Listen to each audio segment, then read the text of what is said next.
He had endured many tense moments in his life, but nothing compared to the crushing weight of what was spoken inside that softly lit counseling room on a late afternoon in early spring, when the air outside was warm yet his chest felt frozen solid.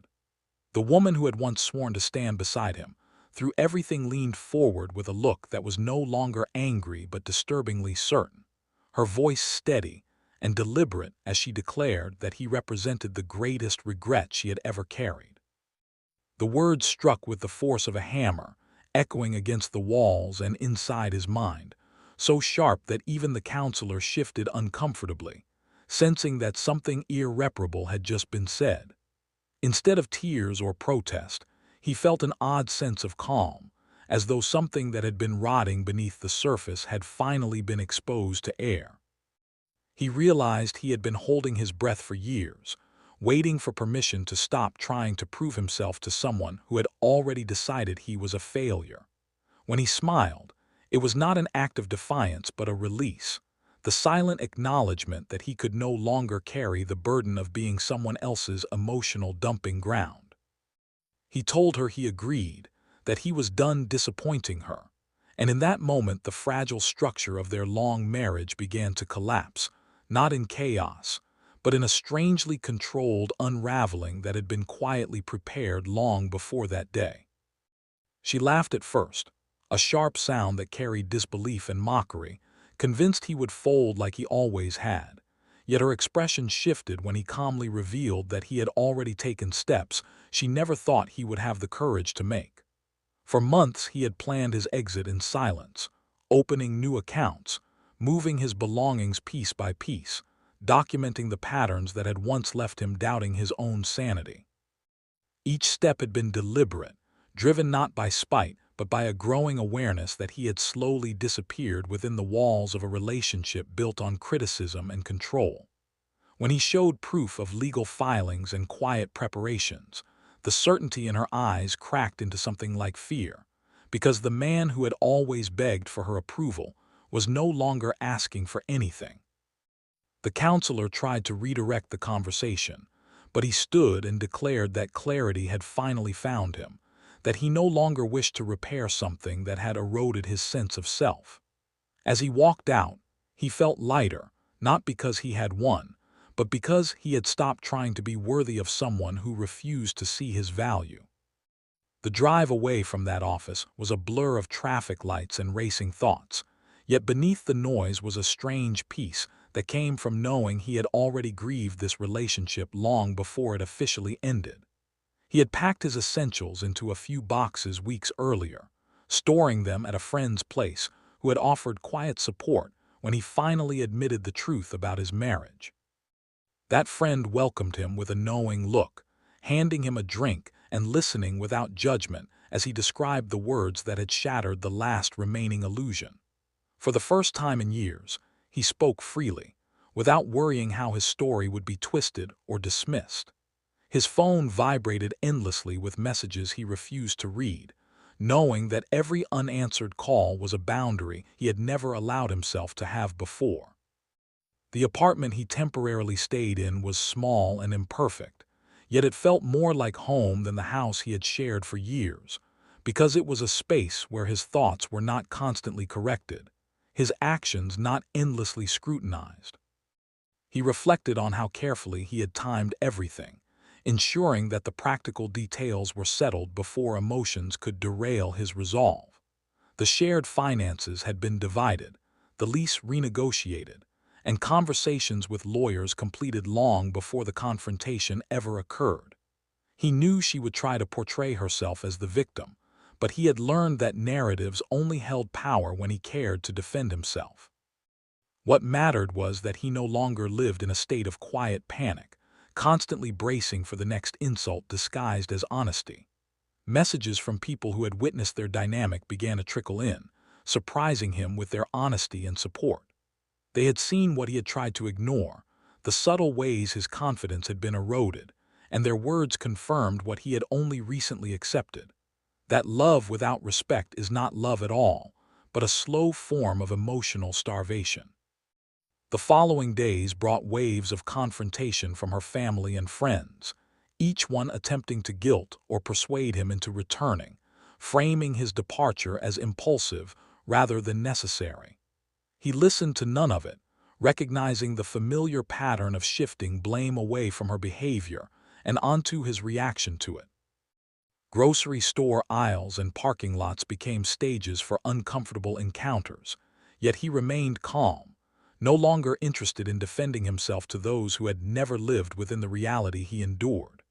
He realized that standing up for himself did not require anger or cruelty, only honesty and consistency. Each interaction reinforced the truth that he had stayed far longer than he should have, hoping for change that was never going to come. When he eventually returned to the counselor's office alone, the atmosphere felt entirely different, as though the space itself acknowledged the shift in his perspective. The therapist spoke candidly, explaining that what she had observed was not a series of misunderstandings, but a pattern of contempt that had slowly poisoned the relationship. Hearing this from a professional brought a bittersweet sense of validation, confirming that he had not imagined the disrespect or minimized his own pain. The therapist admitted she had rarely seen relationships recover when one partner consistently viewed the other as fundamentally flawed. He left that session feeling seen in a way he never had before, understanding that his decision was not a failure but an act of self-preservation. As weeks passed, the messages from his former partner evolved from anger to bargaining, and finally to quiet resignation, each phase reflecting the loss of control she felt as he continued to move forward. He did not respond, not out of cruelty, but because he finally understood that his silence was an expression of self-respect. He began to rebuild his life piece by piece, returning to friendships he had abandoned and rediscovering interests he had set aside.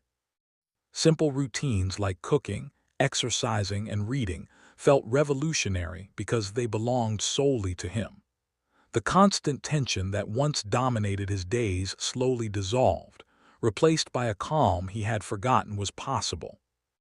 The city around him seemed brighter, not because it had changed, but because he was no longer viewing it through the lens of someone else's expectations.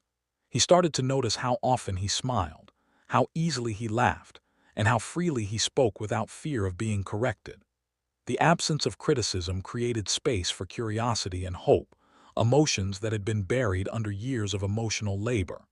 He realized that healing did not mean erasing the past, but understanding it, allowing himself to feel both grief and gratitude for the lessons it had taught him. Occasionally, memories of their life together surfaced, not as wounds but as reminders of how far he had come. He acknowledged the good moments without clinging to them, recognizing that they could not outweigh the years of feeling invisible. The clarity he had gained transformed his understanding of partnership, teaching him that real love nurtures rather than diminishes. He no longer measured his worth by someone else's approval, discovering that self-respect was not selfish but essential. When the final legal steps were completed, he felt neither triumph nor sorrow, only a quiet sense of closure. The chapter that had defined him for so long was over, and a new one had begun, filled with possibility rather than obligation. He looked ahead with cautious optimism, knowing that his journey was just beginning but confident that he would never again accept a life built on emotional compromise. In moments of stillness, he reflected on the courage it took to leave, realizing that the most difficult part was not walking away, but believing he deserved something better. Each day reinforced that belief, guiding him toward a future shaped by authenticity and mutual respect. Though the path forward remained uncertain, he welcomed it with an open heart, understanding that true freedom begins when one chooses themselves. For the first time in many years, he felt at peace, grounded in the knowledge that he had reclaimed his voice and his identity. The disappointment he had once been labeled became a symbol of transformation, proof that sometimes the bravest act is refusing to remain where you are no longer valued. He moved forward with quiet determination, carrying the lessons of his past not as burdens, but as reminders of his resilience and the strength he had always possessed. He began to understand that what he had escaped was not simply a failed relationship, but but a slow erosion of identity that had happened so gradually. He barely noticed the damage until it was nearly complete. There had been countless small moments, tiny cuts disguised as jokes, corrections framed as help, sighs that followed everything he said, looks that silently communicated how exhausting he was to be around, and each of those moments had stacked on top of each other until his inner world became a narrow, fragile space where self-doubt echoed louder than any real voice. He remembered how often he had rewritten his own thoughts before speaking, how he had swallowed opinions before they could offend, how he had trained himself to anticipate displeasure like a survival reflex, mistaking that constant tension for normal intimacy. Now, as he walked through quiet streets or sat alone in his modest living space, he realized that the silence was not empty at all. It was full of possibilities, full of space where his own thoughts could finally exist without fear of correction or ridicule. The weight that had once pressed on his chest every morning was slowly lifting, replaced by a strange, unfamiliar sensation. The belief that he was allowed to exist as he was, without apology, without modification, without being reshaped into someone else's version of acceptable. With each passing day, he became more aware of how deeply the old patterns had shaped him, how instinctively he still braced for criticism that no longer came, how he would pause before speaking, waiting for the invisible interruption that used to follow his words, only to realize no one was there to silence him anymore. He began journaling late at night, filling page after page with memories he had suppressed, writing about moments he had once dismissed as insignificant but now recognized as warning signs, tracing the slow transformation from partnership to hierarchy, from love to emotional control. The more he wrote, the clearer it became that he had not failed his marriage. The marriage had failed him long before he found the strength to leave. He saw now that he had confused endurance with loyalty, compliance with devotion, and self-erasure with compromise, believing that if he simply tried harder, loved deeper, and bent further, things would eventually improve. But improvement never came, only deeper exhaustion, and now he understood that real love does not demand the disappearance of the self. It encourages growth, not shrinking. It celebrates difference rather than punishing it. As he re-entered the world on his own terms, even the smallest interactions felt profound, like rediscovering a sense he had lost. Casual conversations with strangers felt lighter, unburdened by the need to perform or impress. Laughter came easily, not as a defense mechanism, but as a genuine expression of relief. He began to recognize how many people had quietly noticed his unhappiness long before he admitted it to himself, how their subtle concern had been waiting patiently for him to finally choose himself. The realization that he had been supported all along, without conditions, without judgment, softened the shame he once carried for staying so long. He saw now that survival instincts had kept him there, clinging to familiarity even when it hurt, and that leaving was not a betrayal, but an act of courage he had been slowly building toward for months. Each step forward felt like reclaiming a piece of himself that had been left behind, and with every reclaimed piece, his confidence grew stronger. Over time, he stopped measuring his progress by the absence of pain and began to notice the presence of peace, a subtle but powerful shift that redefined what healing looked like. There were still moments of sadness, flashes of memory that surfaced unexpectedly, but they no longer carried the same sting. Instead, they served as reminders of how resilient he had become, how much he had survived without ever realizing the depth of his own strength. He started setting boundaries without guilt, learning that saying no did not make him selfish, that protecting his energy was not a moral failure, and that his needs were not unreasonable simply because they had once been dismissed. The world no longer felt like something he had to endure. It felt like something he could shape, explore, and grow within. He began imagining a future that was not defined by repair or compromise, but by authenticity, by relationships built on mutual respect, by a life where his presence was valued rather than tolerated. Eventually, he understood that the true transformation was not in leaving, but in believing he deserved to leave, in recognizing that he was worthy of a life where he was not constantly proving his value. The voice that once echoed with doubt had softened, replaced by one that spoke with quiet certainty, reminding him that he was not broken, not lacking, not fundamentally flawed. He had simply been in a place that could not hold the fullness of who he was. And now, standing in the open space of his new life, he felt something that had been absent for far too long: hope, not as a fragile wish, but as a steady, grounded truth. He was no longer defined by disappointment. He was defined by growth, by courage, and by the unshakable knowledge that choosing himself was the most honest thing he had ever done.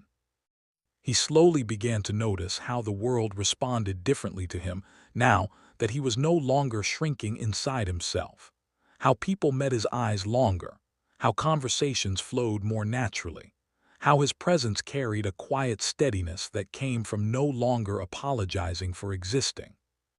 There was a new rhythm to his days, one that did not revolve around anticipating someone else's moods or bracing for emotional storms, but around simple, grounding routines that reminded him he was alive and allowed to take up space. He woke early, sometimes before the sun rose, sitting by the window with a cup of coffee and watching light spill across the streets below, reflecting on how many mornings he had once dreaded waking, because it meant returning to an environment where every word could be twisted into a flaw. Now, those mornings felt like blank pages, and he was finally the one holding the pen. He felt a growing respect for himself, not because he had achieved anything extraordinary, but because he had honored the quiet truth inside him that said he deserved peace, and that truth had led him here. As the weeks turned into months, he became aware of how deeply he had been conditioned to seek approval, how instinctively he still tried to anticipate others' expectations, and how gently he now had to remind himself that he was free from that old script. He practiced speaking honestly, even when his voice trembled, learning that vulnerability was not weakness but strength. Each time he expressed his thoughts without fear of being diminished, he felt another layer of his former self dissolve, replaced by a version of him that felt more whole and grounded. He no longer felt the urge to explain his past or justify his decisions, understanding that the people who truly cared would not need convincing. His life, once centered around managing someone else's emotions, was now guided by his own values, and that shift alone felt like a quiet revolution unfolding within him. He began setting small goals, not out of pressure but curiosity, exploring who he was when he wasn't defined by someone else's expectations. He tried new activities, met new people, and allowed himself to experience joy without questioning whether he deserved it. There were evenings when he sat alone, music playing softly, and felt an overwhelming sense of gratitude for the stillness that surrounded him, a stillness that no longer felt lonely but nourishing. He realized that solitude, once feared, had become a place of restoration where he could listen to himself without interruption. The more he leaned into this new life, the more he recognized that the person he was becoming was not someone new, but someone he had always been beneath years of self-doubt and emotional compromise. Over time, he reframed his past not as wasted years, but as a long, difficult lesson that taught him the value of self-respect and emotional boundaries. He no longer viewed himself as someone who had been broken by love, but as someone who had learned what love should never require. The shame that once clung to him faded as he accepted that staying had been an act of survival, not weakness, and that leaving had been an act of self-love, not abandonment. His story became one of resilience rather than regret, of courage rather than failure, and that shift transformed how he carried himself in the world. Eventually, he realized that the most profound change was internal. He trusted himself. He trusted his instincts, his perceptions, and his worth. The doubts that once haunted him lost their power, replaced by a calm confidence that guided his choices. He understood now that he was not responsible for fixing someone else, and that love should never feel like a constant test of endurance. Standing in this new chapter of his life, he felt a deep sense of clarity and peace, knowing that he had chosen a path aligned with his true self. The future stretched before him, open and full of promise, and for the first time he walked toward it without fear, grounded in the knowledge that he was finally free.